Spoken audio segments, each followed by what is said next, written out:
Hello, how's it going? My name is McDermott and welcome to part 3 of my 3-part series where I'll be teaching you everything a beginner lifter needs to know about the 3 main conventional lifts. In today's video we are going to be going over the deadlift. When it comes to deadlifting, there are many different forms. However, in this one we're only going to go over the main one, the conventional deadlift. The conventional deadlift is arguably one of the hardest exercises for a beginner to learn. This is due to all the moving components throughout the exercise.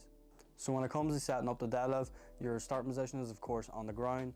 However, I recommend if your gym has any tall 5kg or 10kg plates that you put them on, because this will give you a better starting positioning.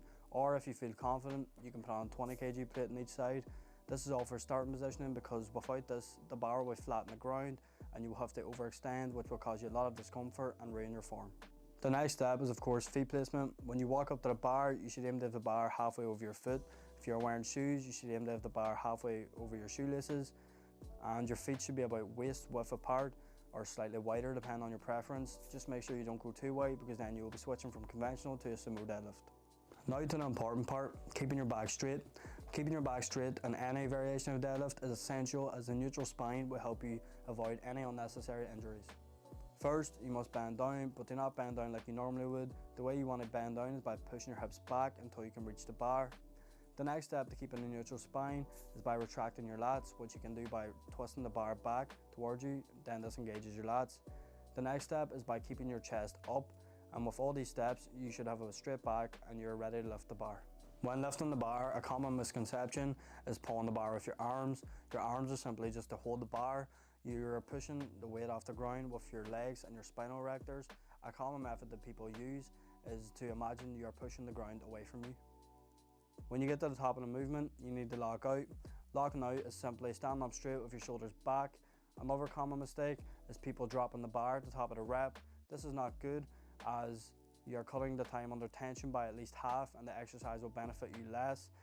Also, a lot of gyms can see this as disrespectful for a variety of reasons. For example, number 1, damages. It is possible to drop in the weight, especially if it is loaded with a lot of weight, that you could damage the gym floor or even break some of their equipment. Number 2, noise polluting. When you drop the weight, it of course makes a very loud bang, which could ruin the atmosphere of the gym or just be an ear sore for some of the members, especially the elderly. So what I suggest is that you slowly descend and lower the bar to its starting position, and you will benefit more from the lift, and it is respectful to the gym and its community. Accessories for the deadlift which I recommend are some form of straps and chalk. As you start to progress in weight, the bar will become harder to hold on to and you will start to lose your grip. So some form of straps and chalk will fix this issue for you. Another variation of straps which I recommend are figure eights. However, if you want to go into powerlifting, I do not recommend these, as they are banned, as they are literally strapped to your wrist. And of course, the other accessory is a lifting belt.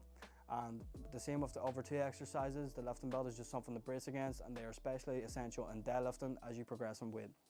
This has been part 3 out of my 3-part series where I was teaching you everything a beginner lifter needs to know on the 3 main compound lifts. Thank you for watching.